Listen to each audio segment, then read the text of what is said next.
Ô, rapaziada, vocês não vão salvar o meu amigo aqui, né? Vocês não vão ajudar? Ah, quem do Supremo tá envolvido? Quem do Planalto tá envolvido? Flávio Bolsonaro tá envolvido? Vocês não vão ajudar a tirar o cara aqui da cadeia? Ele tá falando pra começar a vazar coisas de vocês. A minha aposta em relação aos escândalos do Banco Master: algum grande envolvido vai cair. Por falar em mudança, vamos falar no Kim aí, ó. Kim, seu safado, por que você não está aqui? Onde você está? Coloque o fone aí, por favor, aí vamos escutar. Eita, cadê? Vamos lá, Kim, se apresenta pro povo. E por que você não está aqui pessoalmente? Você tá no cativeiro aí? O que é isso, cara? Me respeita, isso aqui é a sala aqui em Brasília. Ah, né? cara, passa uma tinta aí, velho. Olha como tá.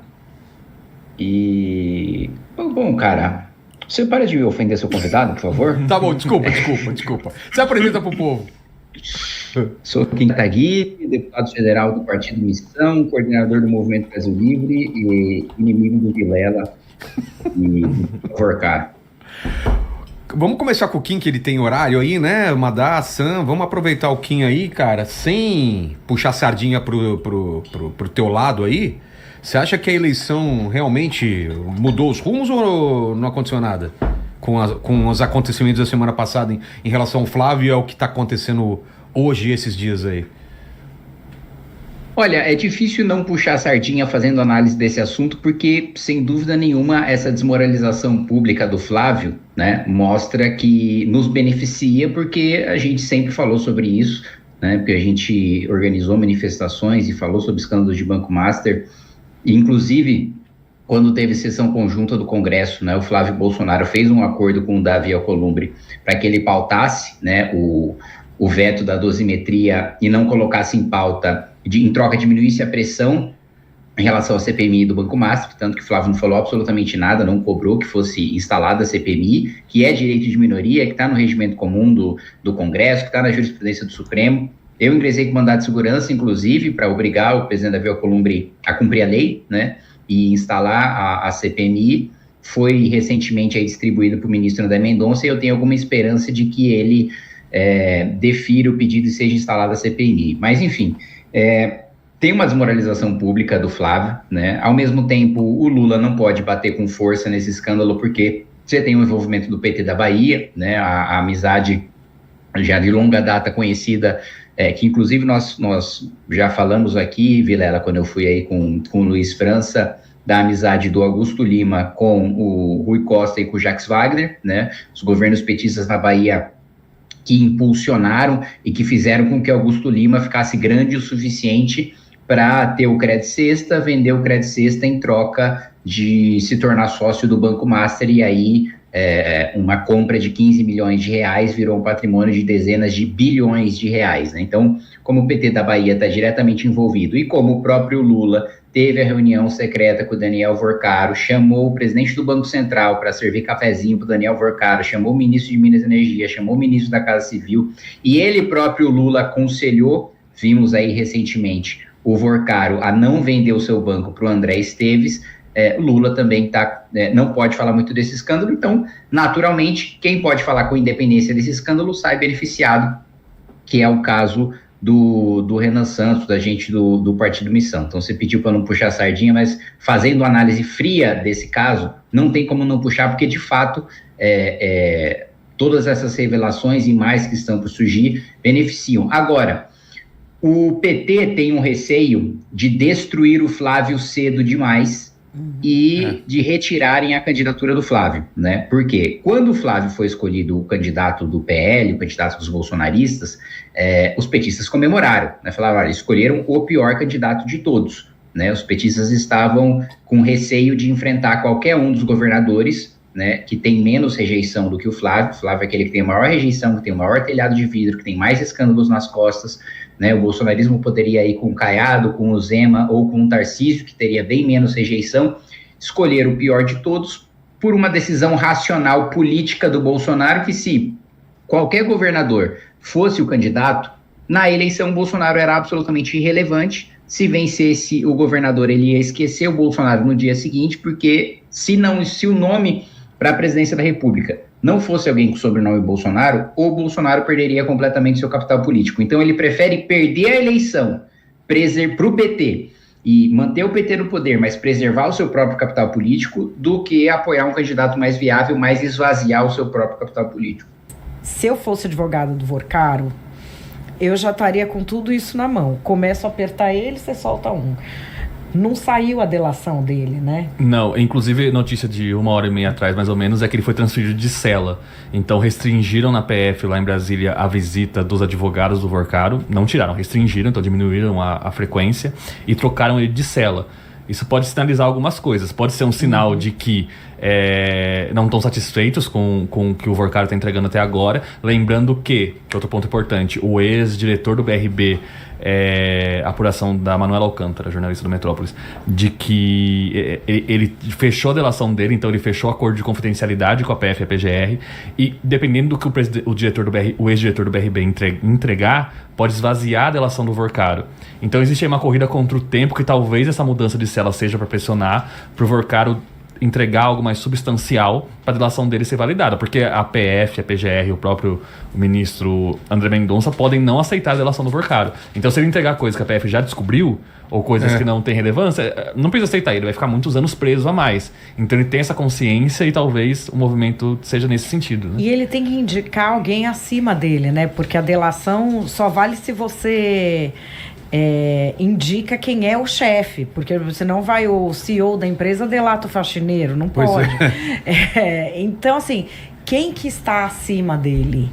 Que é a grande questão. Se ele entregar um ministro do STF ou dois, vai valer? Vamos colocar o Kim, então, para fazer a participação final, porque ele tem horário e a gente tem outro participante também para entrar. Então, Kim, em cima de tudo que foi falado aqui, faz um fechamento. Então, o que você acha que vai ser daqui para frente, o que pode aparecer, a tua análise de tudo. Primeiro ponto, eu acho que eu concordo com o que falaram sobre...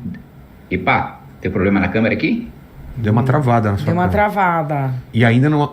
agora tá uma faixa preta em cima. Caramba, hackearam... Nossa, estão hackeando você. É o Carlos Bolsonaro. A quem interessa me calar em relação ao caso do Banco Master? A quem interessa? Aí, agora voltou. Vamos lá. Então, primeiro eu concordo que existe uma estratégia da defesa de falar o seguinte: olha, rapaziada, vocês não vão salvar o meu amigo aqui, né? Vocês não vão ajudar? Quem do Supremo está envolvido? Quem do Planalto está envolvido? Flávio Bolsonaro está envolvido? Vocês não vão ajudar a tirar o cara aqui da cadeia? Ele está falando para começar a vazar coisas de vocês. Então, vocês fiquem espertos que a gente tem esse material contra vocês sabem, só que vocês não estão sendo competentes o suficiente para salvar a vida do meu cliente aqui. E vale lembrar também que o Vorcaro ele é fraco, o Vorcaro é um playboy, o Vorcaro é um bom vivan. Diferente de um Zé Dirceu, que é um guerrilheiro, e é um cara que, eu roubei, o Lula roubou, não interessa, eu vou ficar calado até o final, porque eu tô com o partido, não vou entregar ninguém, porque o meu negócio é o projeto de poder, não é o dinheiro, não é só dinheiro no bolso, é o projeto de poder. O Vorcaro não, o Vorcaro teve um ataque a ponto de socar a parede e ficar sangrando a própria mão, porque não aguentou ficar preso ali 2 semanas, ele já estava tendo esse ataque. E aí trocou de advogado, que é você passar um recado também. Tem advogado criminalista que faz delação, que não faz, trocou para um que faz, para dar o recado que iria fazer e ser mandado ali, ser mudado de cela, de instituição. Então, o primeiro ponto é esse. Mas existe um outro ponto. Quando tem uma estratégia de uma investigação que depende de opinião pública para avançar, porque mexe com interesse político muito grande, existe uma estratégia já utilizada há algum tempo, e eu acho que o mais marcante é o caso da Lava Jato, que é o seguinte: primeiro, você vaza um indício menor, né? O Ministério Público, a Polícia Federal, ou às vezes o próprio juiz, vaza um indício menor. Eu lembro do caso do Eduardo Cunha. Tinha uma acusação mais leve ali na Lava Jato contra o Eduardo Cunha. Aí ele se defendeu, falou, não, imagina, foi pego de surpresa, a defesa foi pega de surpresa, vai provar na justiça, tem confiança na justiça, vai provar a sua inocência, e todo mundo conhece a sua reputação, é uma tentativa de ataque político, ou conjunto de tudo isso, beleza. Aí depois vem uma prova mais contundente, depois dessa negativa inicial. Depois dessa negativa inicial e da prova mais contundente, o discurso fica mais ameno, né? Fala, olha, isso de fato aconteceu, mas tem explicação, tem fundamento X, Y, Z. Aí passa para a fase do escárnio. Aí passa para a fase da humilhação pública, que eu lembro que no caso do Eduardo Cunha, foram 2 pontos. Primeiro, para deixar a defesa dele bizarra, mostraram que a declaração dele é de que ele estaria vendendo carne enlatada no Catar. Falando, Eduardo Cunha, o que você tem de negócio de vender carne enlatada no Catar? Você quer fazer quem de otário? Essa foi uma desmoralização. A outra desmoralização é mostrar que o dinheiro do Petrolão estava pagando aula de tênis para a mulher dele. Aí fala, aí foi pro esculacho. Então, assim, se isso estiver sendo feito em relação ao Flávio Bolsonaro e não for a defesa dele passando o recado, eu acho que seja mais provável a defesa passando o recado. Mas se for estratégia de destruição de imagem por etapas, né, utilizando provas de crimes que eles possuem, eu diria que tem mais uma etapa para deixar mais contundente e desmontar a narrativa de que foi para filme, porque assim, gente, pelo amor de Deus, né, o Parasita custou metade, né, ganhou Oscar e custou metade do filme, daquele filme rocambolesco com aquele roteiro tosco do Bolsonaro. Claramente a gente sabe que esse valor não iria para o filme, não é um absurdo. Todo mundo que trabalha com audiovisual sabe que esse valor é um absurdo.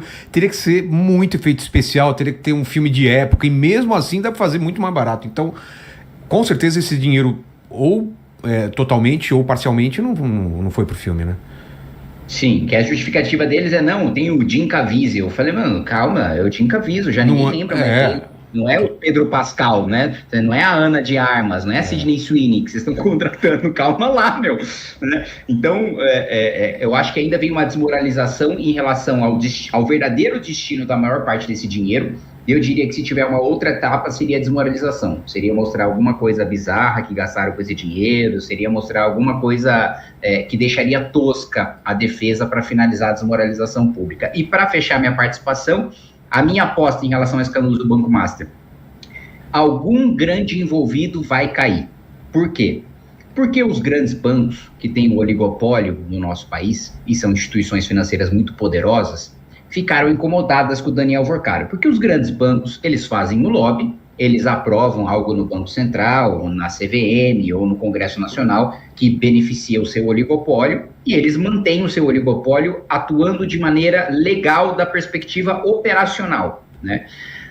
Aí chega o Vorcaro e chuta o pau da barraca. Ele não só faz lobby, compra políticos, agrada os políticos para ter aquilo que o beneficia, mas ele opera ilegalmente. As próprias operações que ele opera financeiramente são ilegais e ele obtém uma vantagem competitiva grotesca em relação às instituições financeiras tradicionais. Então, por que as investigações, por que tudo isso ganhou a força que ganhou e não simplesmente foi derrubado pelo Supremo e pelo Planalto agora? Porque os bancos, que são instituições poderosíssimas, querem uma cabeça. Eles não aceitam que nenhuma cabeça seja entregue para não passar o recado de que, olha, a qualquer dia, qualquer um na Faria Lima pode virar um novo Vorcaro e, mais uma vez, bater, né, no oligopólio institucional que os grandes bancos têm. Então, na minha avaliação é o seguinte: está tendo uma guerra de facções agora, de pessoas envolvidas no escândalo do Banco Master. O que se escuta por aí, né, é de que as coisas que vazaram do Toffoli foi a mando do Lula, porque o Lula queria aliviar a pressão em cima do PT da Bahia, e o Lula tem um ressentimento com o Toffoli, que foi o Toffoli que, quando o Lula estava preso, não deixou ele ir para o velório do irmão. Então o Lula tem um ressentimento desde aquela época com o Toffoli e teria colocado a Polícia Federal para vazar isso em cima dele. E aí o Toffoli, em retaliação, também operando coisas na imprensa em relação ao Augusto Lima, e no meio de tudo isso, né, Flávio Bolsonaro e Ciro Nogueira também tentando que a cabeça que caia não seja dele, seja ou do PT, ou seja de algum do Supremo. Então, tinha tanta gente envolvida no escândalo que não eram vários amigos envolvidos no mesmo escândalo, eram vários inimigos envolvidos no mesmo escândalo. E agora que estourou e eles sabem que alguma cabeça precisa ser entregue, eles estão lutando desesperadamente para que não seja deles e para que seja da facção adversária, ou que no mínimo, se não for uma facção adversária, que seja uma facção que não seja a deles. Então, a minha aposta: alguma cabeça grande vai cair, mas não serão todas as cabeças grandes envolvidas que vão cair. Valeu, gente, boa noite aí. Valeu, Kim, brigadão, hein.